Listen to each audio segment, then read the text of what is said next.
처장님께서는 그 사법행정권 남용 의혹 관련 특별조사단 그 활동 결과와 관련해서 재판에 사법행정이 영향을 미친 사실은 확인되지 않는다. 해당 판결에 대한 이해를 구하는 차원에서 대화를 나눈 사실은 있었으나 재판에 영향을 미친 사실은 확인되지 않았다. 이런 발언을 하신 적이 있죠. 네, 그렇습니다. 네, 제가 단도입적으로 묻겠습니다. 재판 거래가 있었습니까? 그거는 그거를 인정할 만한 자료나 그 사정 정황을 발견하지 못했습니다.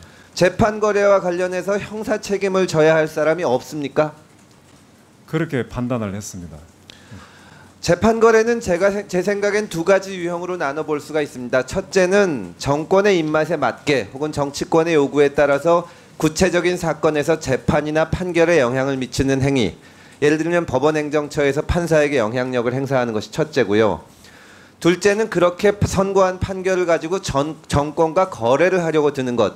예를 들면 대법원장이 대통령과 면담하면서 무슨 말씀 자료를 쓰는 것. 이런 두 가지라고 생각을 하는데 두 가지 모두 없다고 생각하십니까?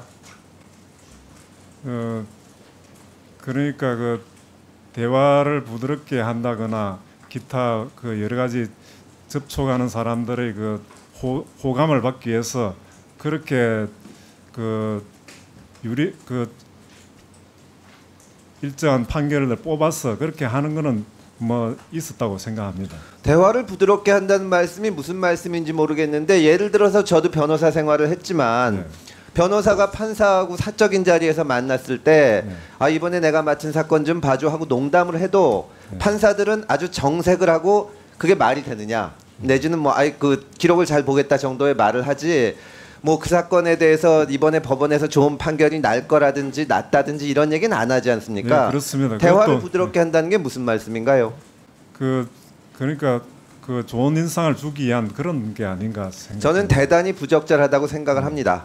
그런데 첫 번째 유형의 그 재판 거래에 관해서 말하자면 재판이나 판결에 영향을 미치는 행위도 없었다고 보기가 어렵습니다.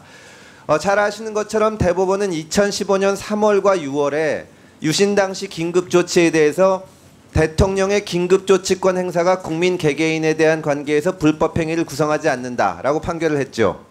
네, 그런 판결을 했습니다. 예, 그래서 그러고 나서 한 달 후인 2015년 7월에는 행정처에서 상고법원 입법 추진을 위한 청와대 설득 방안이라는 문서를 쓰고 이런 판결을 긴급조치에 관한 대법원 판결을 청와대에 대한 사법부의 구체적인 협력 사례로 명시했습니다. 맞죠?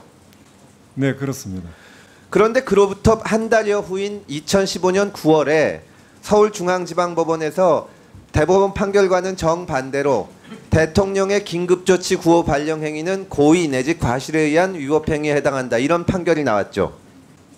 네, 그렇습니다.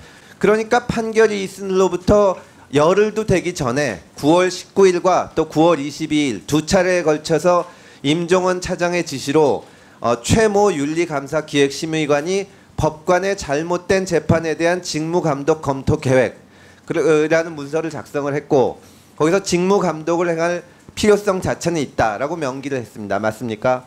네, 그런 것으로 알고 있습니다. 그리고 또 사흘 후인 9월 22일에 같은 내용을 두고 임종원 차장 지시로 김모 심의관이 대법원 판례를 정면으로 위반한 하급심 판결에 대한 대책이라는 문건을 작성하는데요.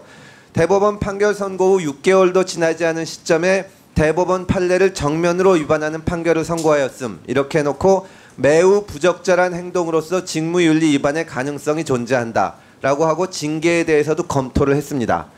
대법원이 판결을 선고하고 6개월이 지나지 않아서 하급심이 견해가 달라서 다른 취지의 판결을 선고하는 것이 직무윤리 위반입니까?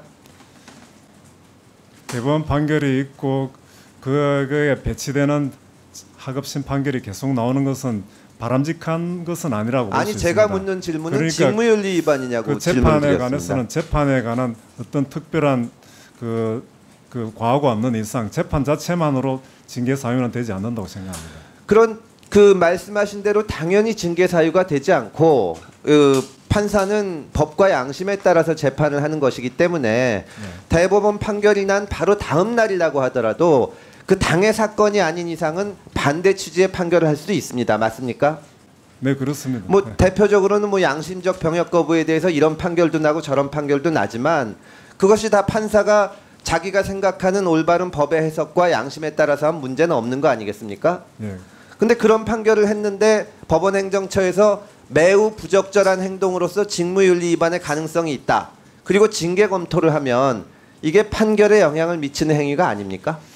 그 징계 검토를 포함되어 있기는 하지만은 그 대법원 판결과 배치되는 판결을 했을 때 어떻게 볼 것인가. 그래서 경우에 따라서는 양심의 대법원 판결에 거슬린다면 회피하는 수단을 부여한다든지 이런 여러 방법 중에 하나로 징계를 거론했고 아니, 징계도 적절하지 못하다고 이렇게 판단을 징계에 했습니다. 대해서 소극적으로 판단을 한 것은 맞는데요. 네, 예를 들어서 어떤 검사가 어떤 사건을 무혐의를 처리를 했더니 대검찰청에서 매우 부적절한 행동으로서 직무윤리 위반의 가능성은 있지만 징계는 적절하지 않아서 안 하겠다. 이러면 검사가 영향을 안 받겠습니까? 이 지금 문제가 되는 것은 이미 선고한 판결에 대해서 평가를 하는 것 같지만 법원행정처에서 이런 식의 검토를 하면 다음부터 판사들은 당의 사건이 아니더라도 대법원 판례에 따라갈 수밖에 없는 겁니다. 이게 어떻게 재판에 영향을 미치는 것이 아니라고 할 수가 있습니까? 그 행정권의 행사로서 남용에 해당되고 대단히 부적절하다고는 저희 판단했습니다. 네. 저는 법률가로서 대한민국 법원에 대해서 무한한 존경심을 가지고 있고 그러한 사실을 법원 관계자들을 만날 때마다 항상 말씀을 드렸습니다. 근데 지금 밝혀지고 있는 재판거래 의혹 그리고 그에 대해서 지금 법원이 말씀하시는 태도는 너무나 실망스럽습니다. 앞으로 어떻게 할 것인지 잠깐 말씀해 주시면 고맙겠습니다. 예, 이번 기회에는 그 우리 법원의 부끄러운 일로서 상당히 송구스럽게 생각합니다.